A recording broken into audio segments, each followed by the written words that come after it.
ಈಗ ನಿಮ್ಮ ಪಕ್ಷದ ಹೈಕಮಾಂಡ್ ನಿಮಗೆ ಚಾಟಿ ಬೀಸಿತ್ತು ಈ ಪ್ರಕರಣ ಸರಿಯಾಗಿ ಕೈಗೆತ್ತಿಕೊಂಡಿಲ್ಲ ಅಂತ ಕಾರಣಕ್ಕೋಸ್ಕರ ಪ್ರಶ್ನೆ ಇಲ್ಲ ರೀ ಮೈ ಡಿಯರ್ ಫ್ರೆಂಡ್. ನೀವು ತೆಗೆದುಕೊಂಡಿದ್ದೀರ ಅಂತ ಬರ್ತಾ ಇದೆ ವಿಷಯ. ಖಂಡಿತ ಇಲ್ಲ.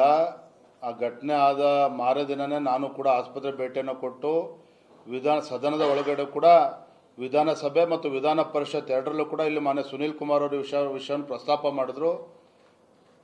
ರಾಜ್ಯ ಸರ್ಕಾರ ಇನ್ನೂ ಕೂಡ ಗಂಭೀರವಾಗಿ ತೆಗೆದುಕೊಳ್ಬೇಕಿತ್ತು ಅನ್ನೋದು ನಮ್ಮ ಒಟ್ಟಾರೆ ಎಲ್ಲರದ್ದು ಅಭಿಪ್ರಾಯ. ಇದು ಯಾರೋ ಹೈಕಮಾಂಡ್ ಹೇಳಿ ನಾವು ಪ್ರತಿಭಟನೆ ಮಾಡ್ತಾ ಇರ್ತಕ್ಕಂಥದ್ದಲ್ಲ. ನಿನ್ನೆ ದಿನ ನಾವೆಲ್ಲ ಪಕ್ಷದ ಹಿರಿಯರು ಕೂತು ಚರ್ಚೆ ಮಾಡಿ ಅಧಿವೇಶನ ನಡೀತಾ ಇರ್ತಕ್ಕಂಥ ಸಂದರ್ಭದಲ್ಲಿ ಅರೆಸ್ಟ್ ಮಾಡಿ ಹಾಗೆ ಕೈ ಕೊಟ್ಕೊಂಡು ಕೂತಿದೆ ರಾಜ್ಯ ಸರ್ಕಾರ. ಇದನ್ನು ಇಲ್ಲಿಗೆ ಬಿಡಬಾರ್ದು.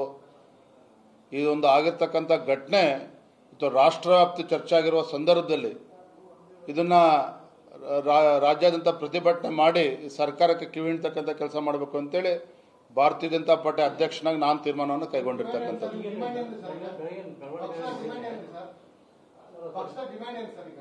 ಏನು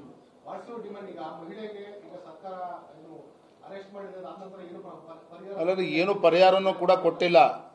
ಏನು ಪರಿಹಾರನೂ ಕೊಟ್ಟಿಲ್ಲ. ಎಲ್ಲವೂ ಕೂಡ ಇವತ್ತು ಪ್ರಸ್ತಾಪ ಮಾಡ್ತೇವೆ ಇವತ್ತು ನಾಳೆ ಹೋರಾಟದಲ್ಲಿ.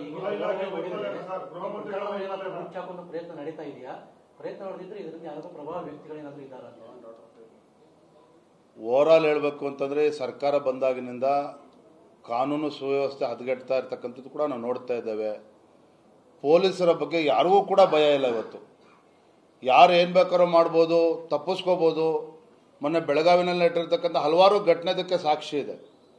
ಆಸ್ಪತ್ರೆಯಲ್ಲಿ ಈಗ ಅದು ಆ ವಿಚಾರಗಳು ಪ್ರಸ್ತಾಪ ಮಾಡೋದು ವಿಷಯ ಡೈವರ್ಟ್ ಆಗ್ತದೆ, ಅದು ಉಲ್ಲೇಖ ಮಾಡೋಕ್ಕೆ ಹೋಗೋದಿಲ್ಲ. ಆದರೆ ಕಳೆದ ಕೆಲವು ತಿಂಗಳುಗಳಿಂದ ರಾಜ್ಯದಲ್ಲಿ ಕಾನೂನು ಸುವ್ಯವಸ್ಥೆ ಹದಗೆಡ್ತಾ ಇರ್ತಕ್ಕಂಥದ್ದು ನಾವೆಲ್ಲರೂ ಕೂಡ ಗಮನಿಸ್ತಾ ಇದ್ದೇವೆ. ಮತ್ತು ಈ ವಿಚಾರವನ್ನು ರಾಜ್ಯ ಸರ್ಕಾರ ಇನ್ನೂ ಕೂಡ ಗಂಭೀರವಾಗಿ ತೆಗೆದುಕೊಳ್ಬೇಕಾಗಿತ್ತು. ಇದನ್ನು ತಾರ್ಕಿಕ ಹಂತಕ್ಕೆ ತೆಗೆದುಕೊಂಡು ಹೋಗ್ತಕ್ಕಂಥ ಕೆಲಸ ರಾಜ್ಯ ಸರ್ಕಾರದ ಕಡೆಯಿಂದ ಆಗಬೇಕಾಗಿತ್ತು. ಅದು ಇನ್ನೂ ಆಗಿಲ್ಲ. ಹಾಗಾಗಿ ಇವತ್ತು ಹೋರಾಟವನ್ನು ಕೈಗೆತ್ತಿಕೊಳ್ತಾ ಇದ್ದೇವೆ. ಏನೇನ ಅದೆಲ್ಲವೂ ಕೂಡ ಬರೋದ್ರಿಂದಲೇ ಗೊತ್ತಾಗ್ತದೆ. ಅದು ಒಂದಂತೂ ಸ್ಪಷ್ಟ, ಜವಾಬ್ದಾರಿಯುತ ಒಬ್ಬ ಸಚಿವರ ಕ್ಷೇತ್ರದಲ್ಲಿ ನಡೆದಿರ್ತಕ್ಕಂಥ ಘಟನೆ.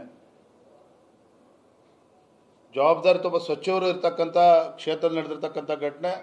ಇನ್ನೂ ಕೂಡ ಇದನ್ನು ಗಂಭೀರವಾಗಿ ತೆಗೆದುಕೊಳ್ಬೇಕಿತ್ತು. ರಾಜ್ಯ ಸರ್ಕಾರ ಎಚ್ಚೆತ್ತುಕೊಳ್ಬೇಕಾಗಿತ್ತು. ಆ ಎಚ್ಚರಿಸುವಂಥ ಕೆಲಸ ನಾವು ಮಾಡ್ತೇವೆ.